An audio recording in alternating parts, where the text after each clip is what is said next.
Le Talk Orange Le Figaro, question Karl Meeus, réponse Thierry Repentin. Thierry Repentin, bonjour. Bonjour. On démarre par une série de 4 questions, vous essayez de répondre par oui ou par non.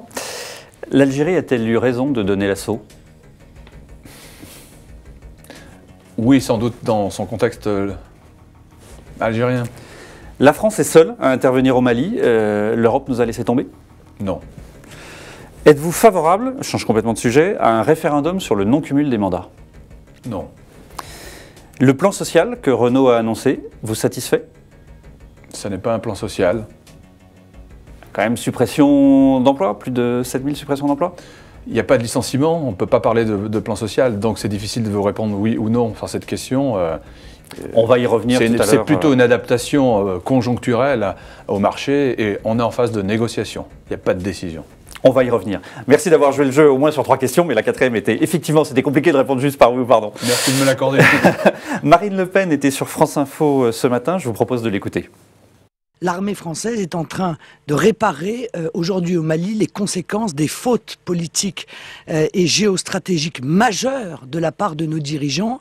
Ces guerres ont consisté à aider, à armer et à assister les islamistes qui aujourd'hui sont au Nord Mali et contre lesquels aujourd'hui nous menons une guerre à front renversé. Les politiques ne pourront pas s'exonérer de leurs responsabilités dans la situation actuelle. Vous êtes d'accord avec elle? C'est la faute des responsables politiques d'avant? Franchement, vous connaissez aussi bien que moi le système politico-médiatique en France. Pour être audible, il faut singulariser. Je regrette que sur un sujet de cette profondeur, de cette gravité, Madame Le Pen cherche à exister en singularisant. J'observe qu'il y a plutôt une unité de la nation, de l'ensemble des formations politiques par rapport à la décision qu'a prise le président de la République. Je m'en tiendrai à cette unité qui est nécessaire dans cette période. Alors, sujet complètement différent. Renault, vous disiez c'est pas un plan social parce qu'il n'y a pas de licenciement. Arnaud Montebourg, votre collègue, a estimé que Renault était dans les clous parce qu'il n'y avait pas de fermeture de site. Est-ce qu'un ministre peut dire aujourd'hui qu'un plan comme l'a annoncé Renault le satisfait alors qu'on voit bien sur le terrain, les ouvriers, les syndicats sont vent debout? Non, mais il avait dit en son temps ce qu'il pensait du plan social de PSA, qui se traduisait par la fermeture du site d'Aulnay, qui se traduisait par le fait qu'à Rennes aussi on arrêtait une usine, en tout cas une filière de production. Là, il estime que ce qu'annonce Renault n'est pas de même nature. Je pense que son analyse doit être connue. C'est quand même le ministre chargé du redressement productif. Par ailleurs, on est sur une négociation, c'est-à-dire ce sont des propositions qui sont faites aux représentants, y compris du personnel.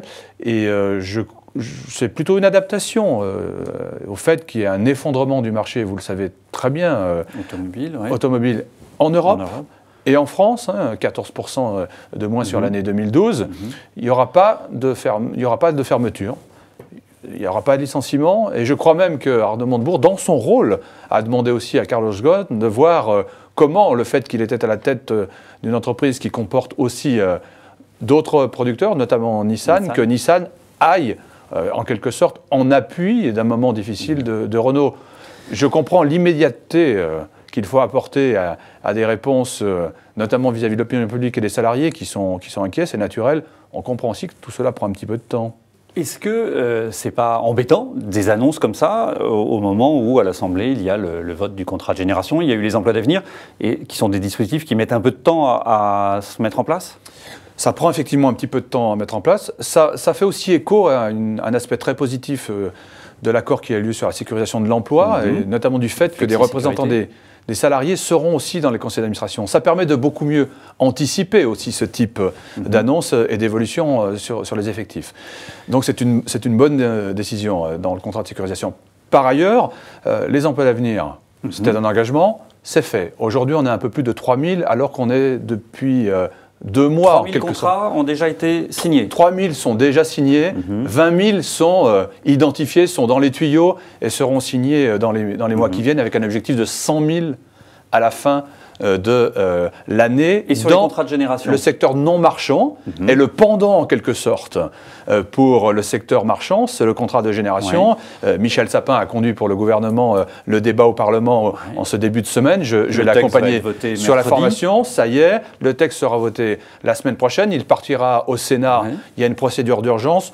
On peut considérer qu'en février, le texte sera définitivement voté. Donc les premiers contrats. Et il sera applicable dès l'application de la loi. Et il y a même un effet rétroactif pour les petites entreprises au 1er janvier dernier. Parce qu'il y a une PME qui aura embauché un jeune là en ce moment pourra comptabiliser effectivement dans ses objectifs le contrat de génération. Vous attendez de combien de contrats de génération sur l'année? L'objectif sur le quinquennat, c'est 500 000.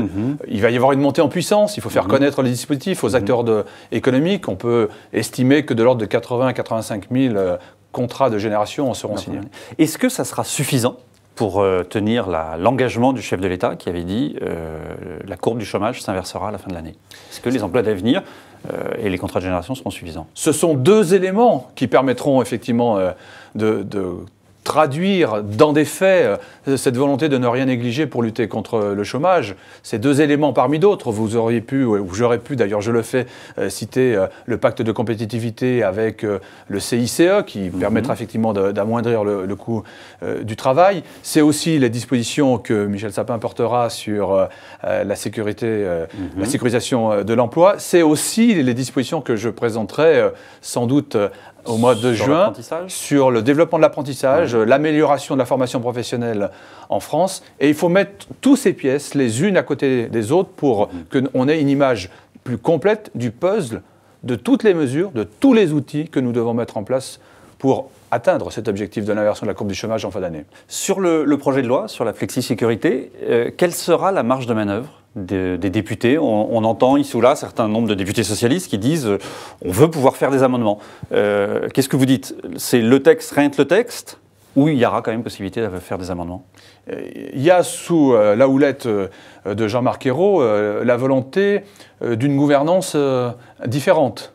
Et notamment pour ce qui concerne les dispositions en matière de travail, de faire confiance aussi à la qualité du dialogue social entre les organisations syndicales et le patronat. Dès lors qu'on a un accord, comme ça a été le cas, notamment sur les contrats de génération, à l'unanimité, dès lors que sur la sécurisation de l'emploi, on a aussi un accord majoritaire, je crois qu'il faut aussi donner des gages de ce que, lorsqu'on indique qu'on va changer les méthodes, ça se traduise par des actes.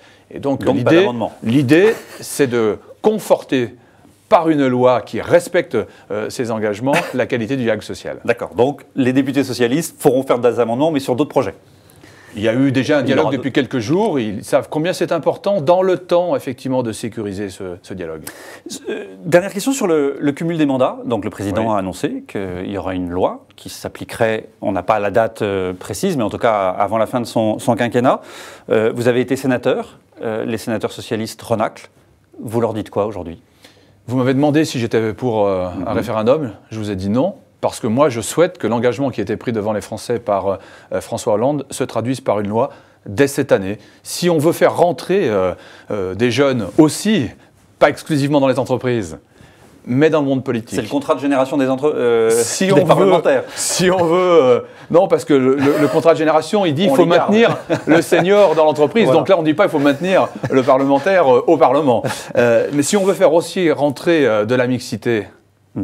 eh bien, il faut faire de la place. Il y a ceux qui disent que le Sénat, c'est la représentation des collectivités locales. C'est vrai, la Constitution lui donne ce rôle, mais la réforme n'interdira pas à un parlementaire d'avoir un mandat local. Il lui interdira d'avoir un poste à responsabilité localement qui lui interdit d'assumer complètement son mandat de parlementaire. Donc il y a des marges, effectivement, dans le texte, mais je souhaite vraiment que cet engagement sociétal soit tenu. Thierry Repentin, merci d'avoir répondu à nos questions. Merci à vous.